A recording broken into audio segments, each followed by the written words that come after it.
everybody, and thank you so much for being here. This is lovely.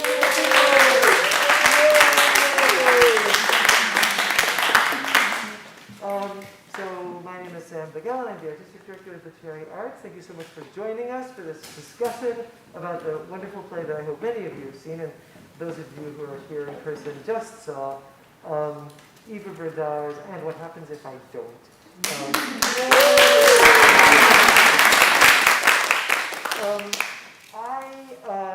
I'm not going to say much except to thank the team for creating this incredible production, which I'm so proud of. It's not quite like anything the Cherry has produced in the most wonderful way, and I'm so proud of it. So proud of all the work that you've all done.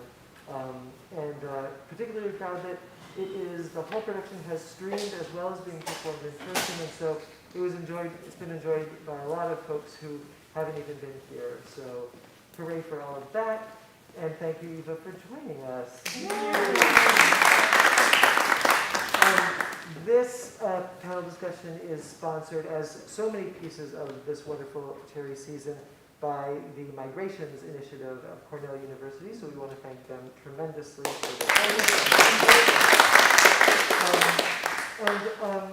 I think rather than going all the way down the line, which will make me panic 3/4 of the way through, even though I know all of these people super well, I will just ask folks to introduce themselves as they go down the line. That seems best. Thank you so much for being part of this conversation. If you're with us streaming online, you can type questions into the chat. We have someone monitoring that, and so we'll try to feed them in real time. Thanks so much, and join everyone. Yeah, so if you could just give us a name and then tell us which pieces you did. Okay. Hi, I'm Eliza Knight. I did On Fools. Hi, Elizabeth Moser, Dimples and Gray Hair. And I'm Aisha Stratford. I'm the Director of Education here. I do the program note, and I'm moderating the talkback. I'm Susanna Berriman, and I directed the piece. I'm Eva, I wrote the piece. I'm RJ, I was in On Fruit. I'm Annarina, I was in On Cursing and on Toilet Seats. You didn't stand a chance. I'm Adara Alston, I was in On Concrete and On Sundays.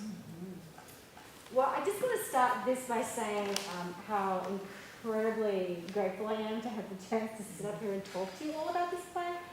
I think it's absolutely lovely. It's a lovely play, a lovely production. I'm really excited to have a conversation about it. I saw it live stream last weekend, read it like 5 times now, and now I get to see it in person as well. So, yay! This is like the best part ever. So the plan is this talkback, it'll be pretty informal. The goal here is I have a couple of questions that I'm just dying to ask.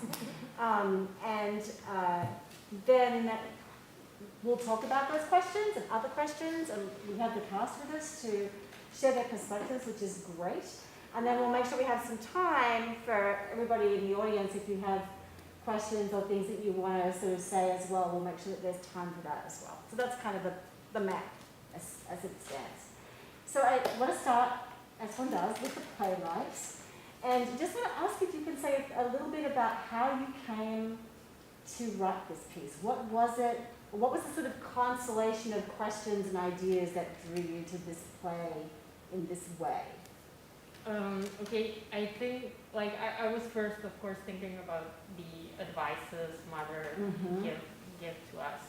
And I kind of started with the first advice that was the weird one, that was on dimples. So that was the weird one. That was the weird one? Yeah.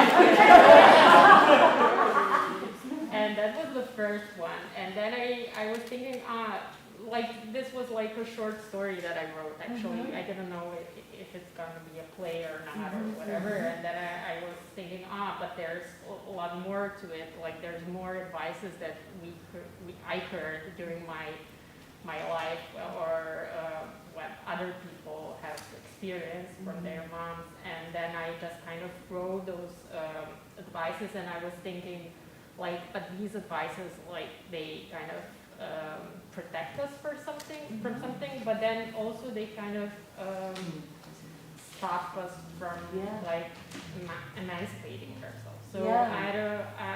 I thought this is like some kind of a paradox, and I wanted to play with that Yeah. a lot. So that was like kind of the initial idea. Yeah. It's so interesting because I think this is so often where plays come from, right? It's like, there's this thing, but then there's this thing that doesn't really, and it's those two things together. It's like the advice that warns us and protects us, but also gets in our way of growing and being. And were there any pieces of advice that did not go into the play? Were there any sage words of wisdom that got cut? No, actually, I wanted to make it even like longer, but then I couldn't find the advices that were weird enough to become part of the play. Yeah. Some of them are definitely pretty strange, which is wonderful. So Susanna, when you came to direct this piece, what was it that what was your way in? What drew you to it, and how did you kind of first think about this sort of question of the advice that sort of protects us but also is a block for us? I instantly loved it, and of course, it gets one thinking about the advice that one gets oneself, and the advice, and I instantly started asking friends, what's the advice you've gotten? And this isn't so much answering the question directly, but I was also fascinated by the fact that a lot of people I asked said, I don't really remember any advice. Oh, yeah. And I thought, how does that work? Because you know that people grow up with advice anyway. Yeah. So I'm also fascinated by, in the sense of may he rest in peace, Sondheim song, Children Will Listen.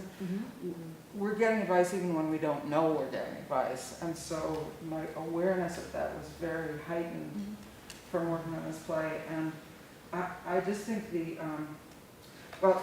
this play is written so that it can be done all by one person or a woman or by a bunch of women. And we chose to do it with a bunch of women, but I would also love to see a production that is just one person speaking very fast. Because when you see the script, I'm really rambling, so I'm not sticking to the question. But there's the only punctuation, if I'm remembering right, is one period at the end of each monologue. Yeah. And that's it. There are no stage directions, and that's in the script. Straight through. And I'd love to see it done that way too, because I can certainly easily imagine one person who got all that advice and represents all those points of view. I don't know. Sorry, that was a ramble. No, it's okay. Ramble is good. This is what the play does, right? The play sort of gives you something and then it sends you off in 27 directions. That's kind of one of the ways it works. I want to come back to this question of the number of people, but Anne-Marie, you had a thought. Just a part of the prep of doing it, I went through and sort of scanned the script and put in pauses of preparation, and then immediately realized the first rehearsal that was a big waste of time. And so why are you pausing? Stop that? Take that out. It's so interesting too, because I feel like one of the things that I was thinking about when I was reading it was like the advice that mothers give. I have 3 kids of my own. I could hear my own voice being like, don't forget, always remember to do this. And you don't, there is no punctuation in that. It's so often, it's like, get the cheese out of the cupboard and do the thing and put the laundry and don't forget you should always pack your lunch before you go to school. And that's kind of how it works, So I was really struck by that too, that it's sort of the sort of fragmented but cohesive nature of that. So thinking about this question of, because we have, how many people were in the cast after all? It was like 8? 8 of you? Yeah. So one of the things we recently talked about with an Odyssey, which was the Cherry and Hanger co-production in the summer that staged Odysseus' journey home. And that character was played by multiple people, and it sort of got handed off. So it became like not one person's journey, but somehow a collective community journey, which I think is so interesting. So I wanted to hear what you both thought about this idea of having this one sort of set of memories that somehow belong and get sort of passed off, and it's almost like there's a sort of like shared dream space for women, right? For the women in this story. So I was curious what you thought about this. I mean, you said you wrote it to be one person or multiple. Yeah. Do you have thoughts about what's the perfect number, or why you would prefer one or more? I don't have an answer to that question. I kind of, as you know, this like the text doesn't have any punctuation except the ones at the end of the scene, and that I wanted to write something that's completely open to interpretation, and also the idea of having only one woman as a decision when one stages the play. I think it does, like every option has its adds another layer of meaning, I think, and I appreciated in this production that opened up completely, that we had this like chorus, and that the cast was so big that we kind of that there was some kind of some kind of community that was created there, and I like that a lot in that sense. And if it's like one actor playing, that would be maybe another message also. So I guess that's also, these are I think two options that bring another idea. Yeah, I mean, it sort of feels a little bit like there are moments where it's like one person definitely, like there are moments where you're definitely telling a story, or you're definitely telling a story to one other person, right, or to a group of other people. And there are moments where it's sort of like the hive mind, and they're like, oh yeah, like we've all heard that piece of advice. Oh yeah, toilet seats. Oh yeah, right, don't get me started. And so it's sort of interesting the way that works. So for the actors, did you feel that there were those moments where it sort of became where you were able to distinguish between like shared lines and things that were more individual just to the story that you were trying to tell? Were there specific moments that felt more collective or more individual? Well, I don't want to dominate, but it will. No, you don't. No, you go. Okay. Susanna really created a really collaborative rehearsal space, and it was interesting is she was also sort of writing these chorus pieces as we went, and quite often there would be a question of how many people should say this, should just one person say this, and it was always pretty unanimous, and it was always, if we were doing something that felt wrong for a while, finally somebody would pipe up and say, hey, should you just say that by yourself? And everyone would relax and go, yes. So I think we all, it was very obvious somehow in our ensemble and in the script and in the space Susanna created. I can see that. Like I saw that today. I saw that sort of like that sense of, it's like that counting game where you have to try and get to 21 without, it felt like that. Okay. And the piece you talked about as far as feeling like sometimes it was recounting a story or having like a group story, we had this kind of idea if you were in a session or like a therapy session, you were relaying this story of how to both at the same time be reliving it in some ways, but also be communicating it as like this anecdote of how you got to the other side and what this experience was for you. So that was one of the kind of devices that kind of varied. So it was kind of a storytelling session, which is another very, connecting thing when you're telling a story. For sure. So for you, Susanna, were there moments in the rehearsal that were sort of like discoveries in terms of the things where you're just like, aha? Sure. Yeah. One of the interesting things that we discovered is that, I think this is true to a certain extent with any script, but especially with something that's as nicely open as this one, there were times when a certain event in the story of the monologue would be ambiguous enough so that one person would say something like, well, I think he died. And the other person would say, no, he left. And sometimes we just agree, we say, well, this is the story I'm telling. Yeah. And we came to an agreement that as long as what was being put forward to the audience was coherent, it was okay if everybody had a slightly different story in their heads, and we didn't all have to necessarily have the same feeling to the story, as long as it looked sensible to the audience. Yeah. So he didn't get swallowed up by the ground then?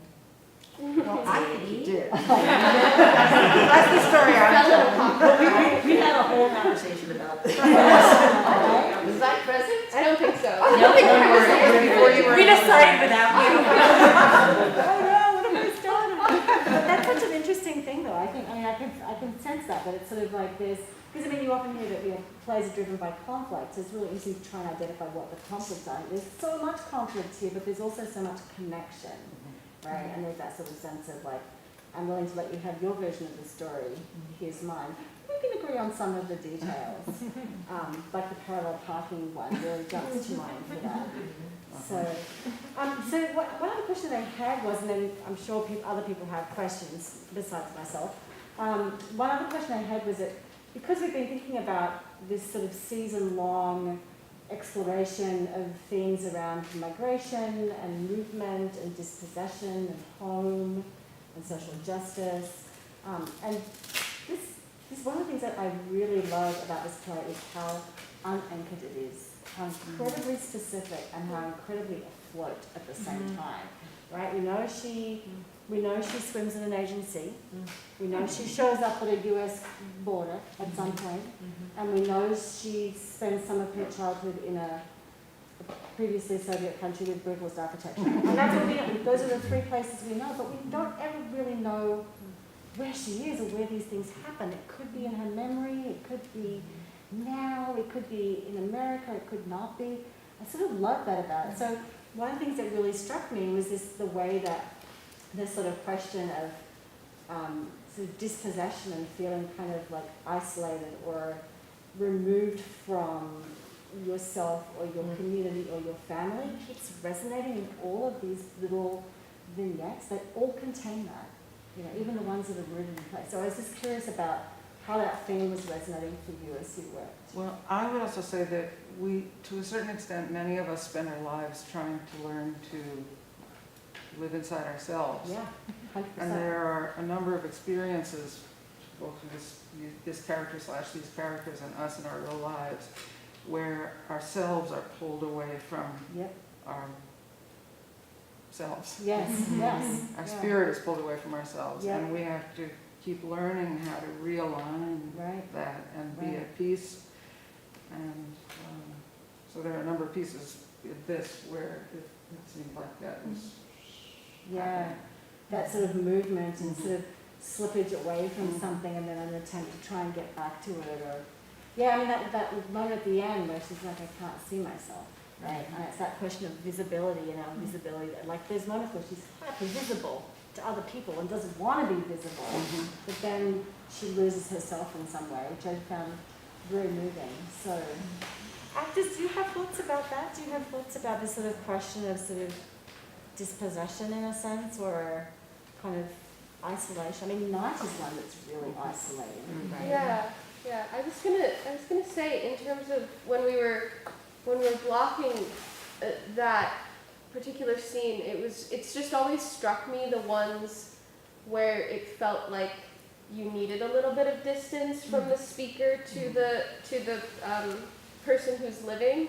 And I think something that's in particular direction that Susanna gave me was that it was almost as if it goes back to the community thing.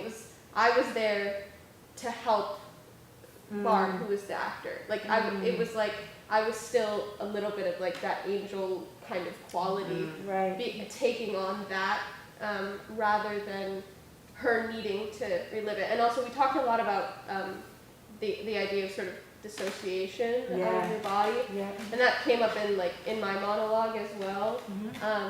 But it's how do you deal with these things when you are polite and kind and very well behaved? How do you deal with those when you're told that if you do all of these things, it'll be okay, but then it's still not? And I think that I still find something new in it every time, but I like the idea that it's created by the communal support of one another. Yeah, I love that idea too, and the sort of idea that it's by witnessing and hearing each other's stories and memories, right? Even if that's not my lived experience, I can hear your story, and there's something about that like, I take up some of that burden, you know? Like, that's a really sort of lovely and interesting kind of idea, or way of thinking about the play. Did anybody else have those sorts of moments where you felt like there was like those sort of ideas of dispossession or isolation and community were kind of really productive? I'm thinking about the fact that while each monologue or scene has its own, has a serious nature to it, there's still a lot of humor involved. Yeah. And so we talked about that as well in the process about how that's life.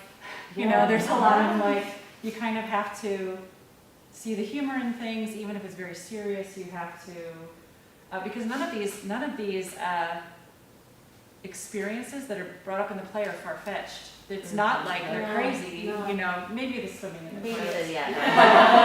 But it's funny. It can feel like that, and if you are an imaginative person and you go into your mind, that's what it was like, you know, so it is real. Right. But I appreciated that. I really enjoyed the jump roping and playing in between the scene because it gave us a chance to take a breath, reset, and that's also life. So you need that when things are happening. So there's like, it's both fantastical in a lot of ways, but it's also very real and grounding in other ways. Yeah, I love the jump rope too, and it made me think, I mean, I watched it on the live stream, and sort of one of the things I had not really noticed as much when I watched it that time around is these signs on the walls, right, these sort of like tear sheets that really mark the passage of time. Right, that sort of calendar of like, 10 days to go, 9 days to go. I was very aware of the passing of time and the sort of speeding up of going through life. And then there's that 9 months later, like the specificity of some of these time frames was just really striking. And what I loved about the jump rope was that I just kept thinking that childhood is always still there, right? It's like all this, but there's a part of me that is still skipping rope, that is still doing that, still listening to my mother, you know. I just thought it was just super fun and interesting way. Have you had any audience members get up and jump rope with you? I was really trying to. I was so Nice. And we warned them about insurance issues, and they still chose to jump. That's so interesting. And came in and stood there, and we were like, "Whoa, hey, be careful!" They're like, "No, I'm gonna jump." Like, all right. It was excellent at it. Excellent. Well, that's probably why I wanted to do it. Right? Yeah, but maybe a little tired going back to the chair. Yeah, it looks like hard work. Are there thoughts or observations or questions in the audience that people are just dying to know? Yeah, while we're on the topic of the jumping rope, I was curious where that inspiration came from, or whether it was a discovery in the room while, you know, playing and exploring the piece. When Sam gave me the play to read and I read it the first time, it popped into my head, jump rope! Okay. It was a great way to keep it light. You know, I can see some productions getting caught up in some of the darker elements, but it gave us a sense of play, and it helped us to separate when there was a piece that ended in a darker place to come back and you know, reground ourselves. The other element that I was curious whether it was a discovery or something that it hit you as inspiration was the angels, the kind behavior angels. Yeah. You know. Okay. So one of the things that Sam and I talked a lot at the beginning of this process, and one of the things that Sam kept drilling into me was, European playwrights are different from American playwrights. They expect things to be like, she's going to expect a song and dance number. and never, you know, never just replicate, like, don't give the same information twice. Don't let the set, you know, tell them something they already know. So I'm thinking, like, I love this challenge. This is the best challenge I've ever had. And I was trying to think of things, and what I don't know to this, I don't remember to this day, the sound designer, Leslie Green, is wonderful, and she was full of great ideas. And I don't remember which one of us in some conversation said, we should set that to music. But one of us did, and whichever one of us did, the other one was very eager to do it. And she wrote that first one, and we kind of co-wrote the little flower song and stuff like that. And I had an old pair of wings like that from a party one time. And they need to be wearing those wings. So the costume people jumped in and made the wings, and it just seemed like something that needed to happen. It was a lovely choice. Yeah. That's what you had for. Well, just to tag on to the jump rope, I thought it was a nice way to tell the passage of time as well, because you are their youth, and it also brought that sense of community as well, you know? So I really appreciated that. And also, switching gears here, I it's really cool to see it all together as all different actresses. You know, you mentioned seeing it and having it be, sorry, I'm losing my train of thought here, performed as one person. Yeah. You know, I almost did not come to the show tonight because I'm in a vulnerable place right now. And I really appreciated. Glad you're here. Yeah. Thank you. Yeah. Thank you. Yeah.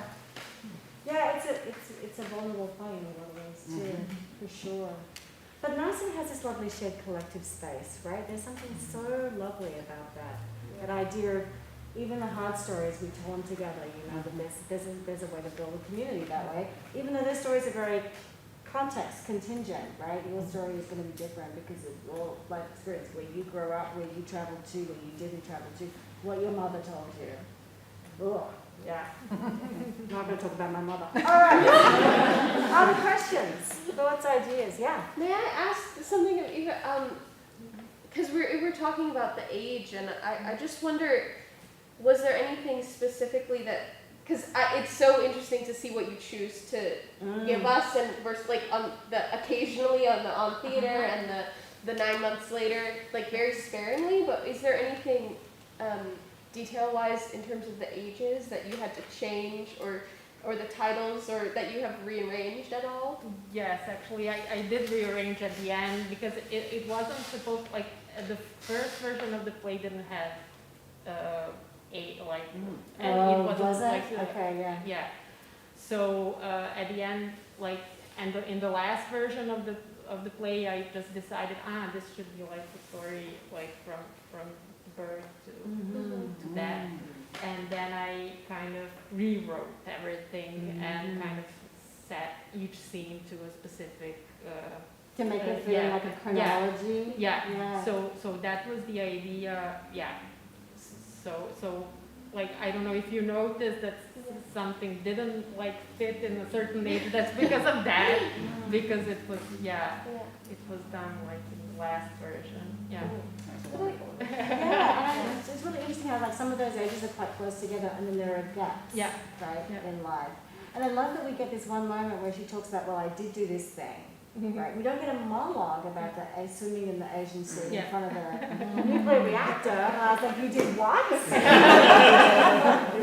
but it's sort of mentioned in there, so it's like sort of lovely the way some of those threads come back. So did you do a lot of rearranging as you were working, or was it more or less? Yes, and then I rewrote some scenes so I could, like, the first scene was, like, I wrote it specifically when I knew that I'm going to do this chronological, like, version, and then, so. Yeah.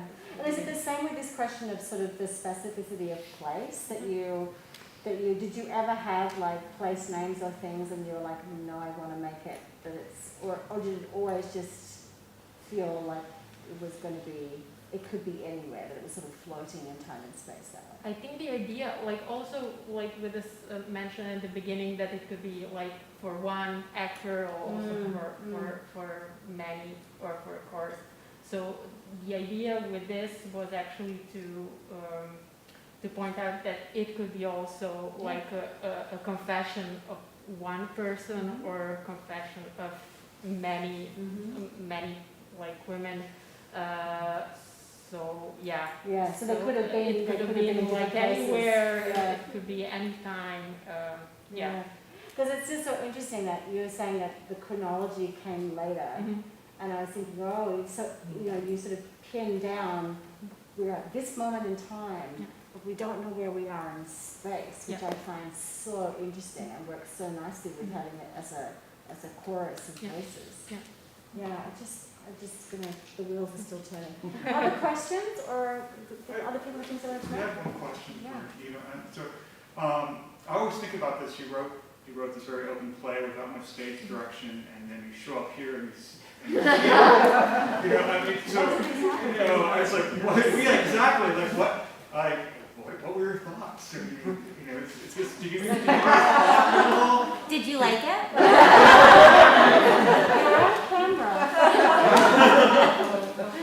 Well, I really, really loved it, and because it was like, I I wrote at the beginning that it's for one person or for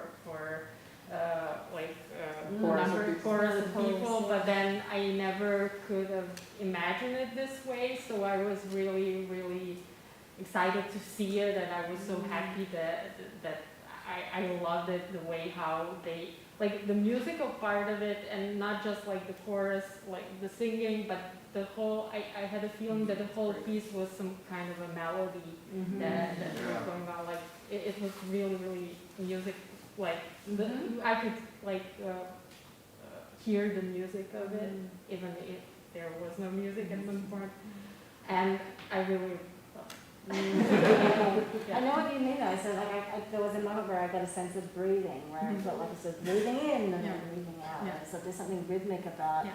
the way the voices come together and then separate. That does feel very musical. Yeah. It would make a nice opera. Yeah. That's next week. Other questions? Any other questions? Yeah. I have a question, maybe maybe slightly heavier one there. When we first read the play, as we do with the cherry around the table in a sort of salons with the members of the company, the two times we read it, the humor really came to the surface. Everyone commented on how funny it was and how universal it was and how easy it was to read, notwithstanding that it wasn't punctuated. And then and I suppose this shouldn't be surprising, but and one really remembered the mother. Basically, the theme of this advice that always kind of humorously goes back. And then as the play went into rehearsal and the work with the actors, this wonderful work that Susanna did with this wonderful cast, I think I felt more and more powerfully the man.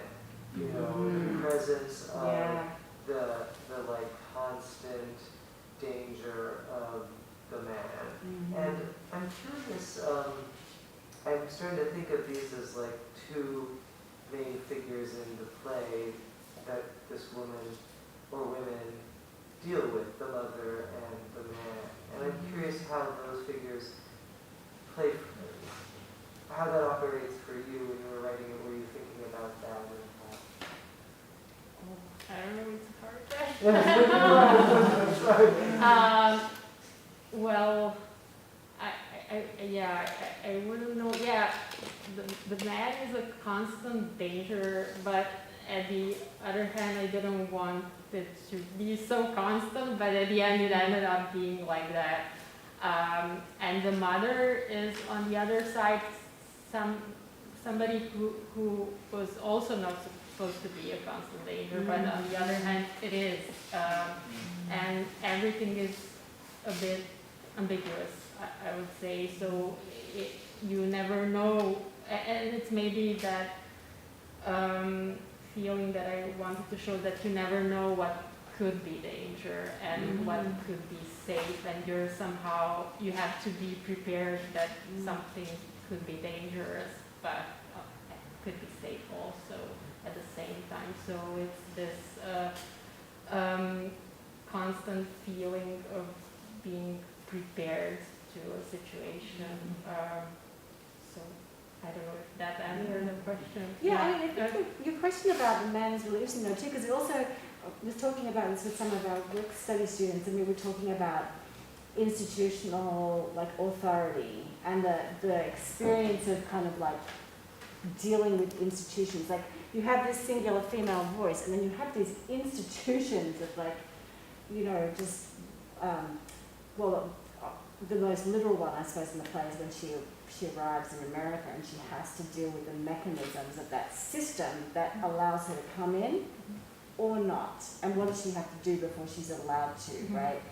But I mean, even the systems of dealing with the phone and the job, right? We've got the boss, and so a lot of it felt, when I was talking to the students about it, we were talking a lot about authority, and she has this relationship to authority, but it's almost like the man is the institutional authority in some way, right?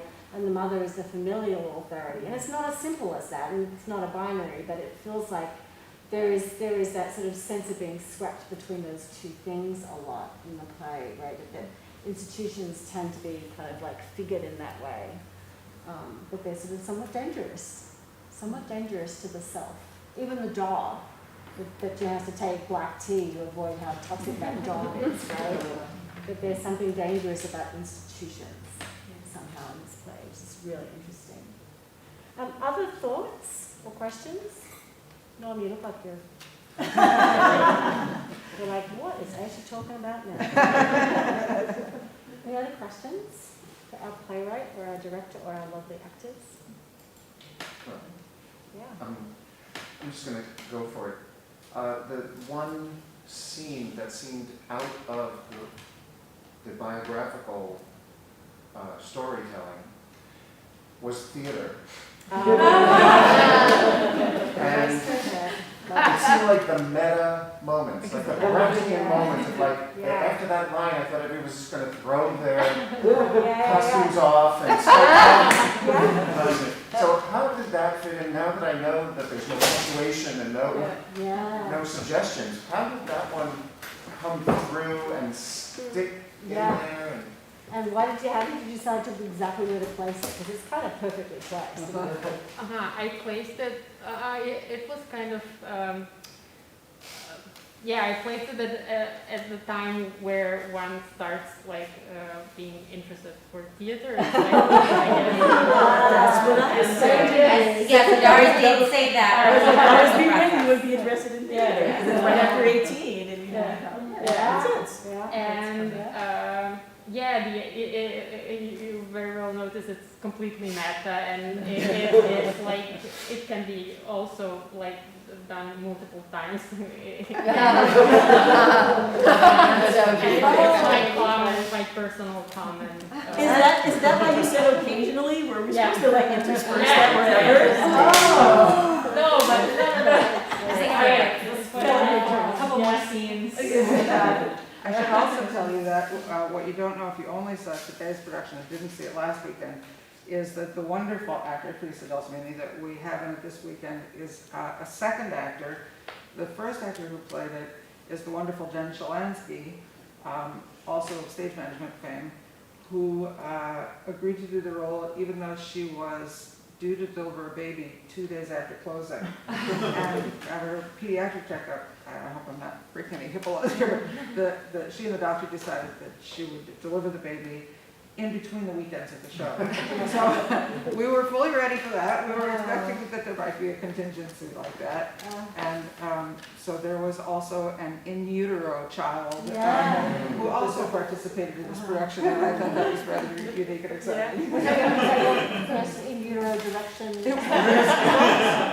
I had to keep talking to the baby and saying, that was perfect tonight.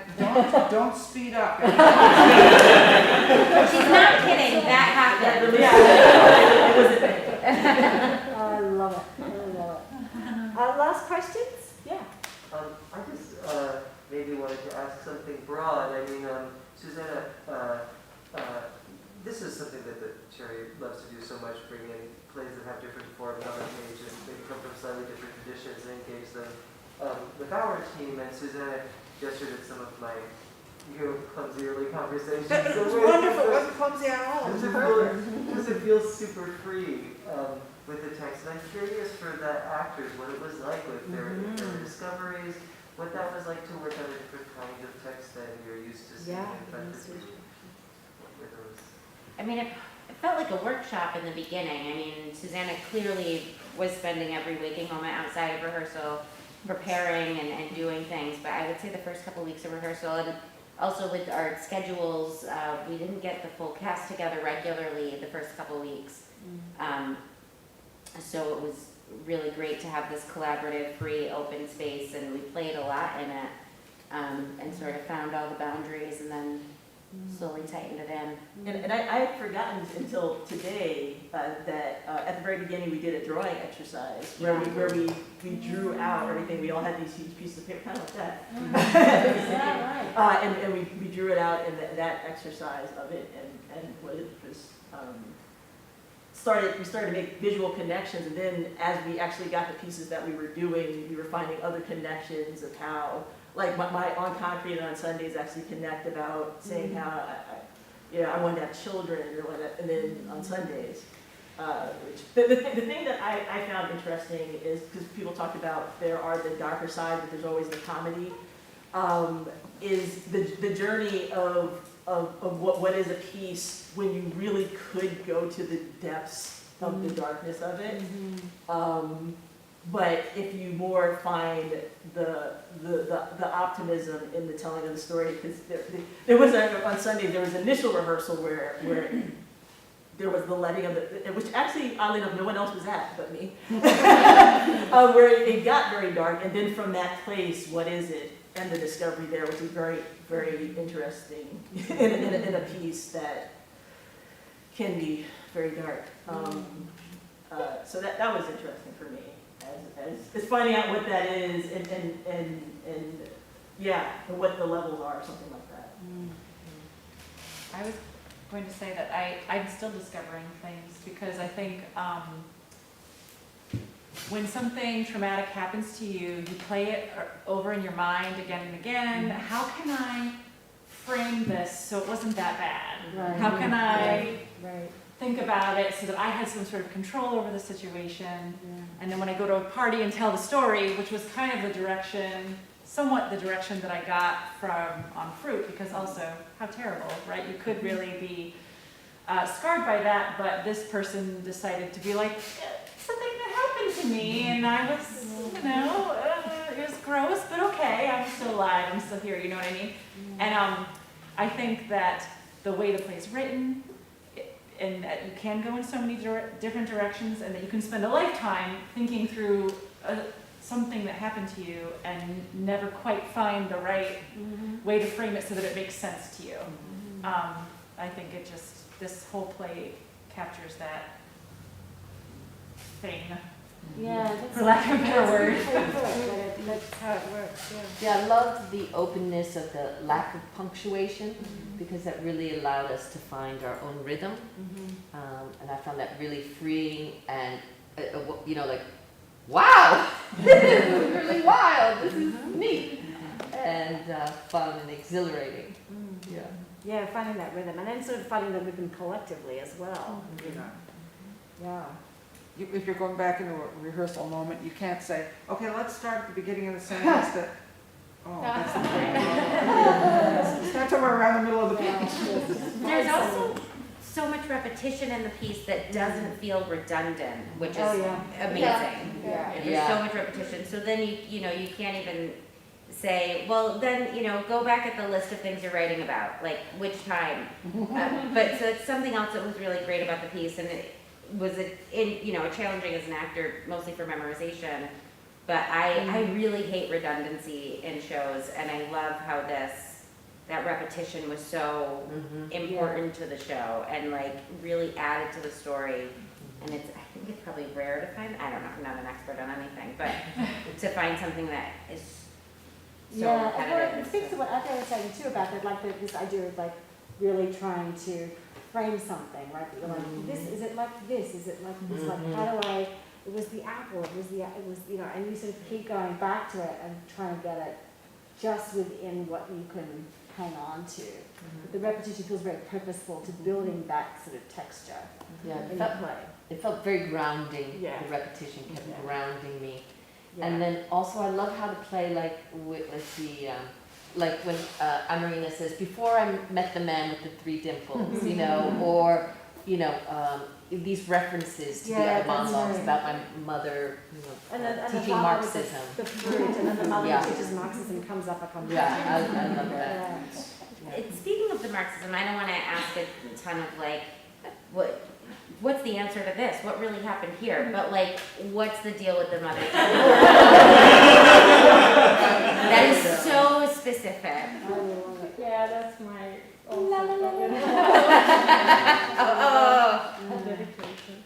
Yeah. Yeah, and like it's also some kind of a weird thing that I wanted to put in. Just so specific. Yeah. I love that you said, like, what's weird? And then it's like, that's not weird enough, can't put it in. But that's specificity, and to go back to what I was saying before about the sort of the way that this play play is in some ways borderless, right? That things just kind of slip in and out and across, and this space is sort of an undefined place. But specificity is a thing that pins you, right? It's like the mother teaches in the Marxist school, right? No. Oh, the She driving school. teaches Marxism Yeah. as a driving school. My bad. Yeah. But it's like that specificity is really the thing that you kind of like, that's the pin in the map, right? Yeah. Whereas everything else is you don't know where she is. Yeah. Yeah. It's delightful. Last questions? We're probably pretty close at time. And I know some people have to get ready to do another show tonight. Who's who? I'll jump. I'll come jump with you. Okay. Last questions? Yeah. I would just love to know about the aspect of it being a translated piece, how that impacts the way, because this is the ironically the second translated piece that I've done this semester, and I just would love to know how that process went, because Well, when I wrote the piece, I really kind of put a lot of attention to the melody and the repetition, as you saw. I mean, I treated the text somehow as a poem, but and then when it was translated by my sister, who always translates my text in English, and like she knows me, so she knew already like the background of the story, and I think it was easy in a way for her to translate. Of course, like in translation, you always lose something, but you get something. And the melody, I hope it stayed there. So yeah, that's. So your sister always translates for you? Yeah, Always? yes, yeah. Okay. Does she write as well? Does she? No, but Yeah. she's translated. Awesome. Yeah. Fantastic. That's a good thing to have. Yeah. Yeah. Yeah. Do you end up having conversations where something, is it a hands-off translation? Do you go like, no, whatever you think this is, or what I meant, or do you go back and forth and have a conversation? Yeah, some things like when we couldn't find the proper solution for something, we would like discuss it, and then like she would give some solutions, so we would options, and then I would choose, or yeah. Yeah, it's wonderful how all of the pieces come together, isn't it? From like, playwright has this idea, I think I'm going to think about the advice that my mother, and then all this time later it's been translated, it's been directed, it's been performed, it's been witnessed by an audience. It's kind of magical. Yeah. Great, and on that note, I just want to thank you all so much for your work. Thank you so much for coming to join us. Thank you.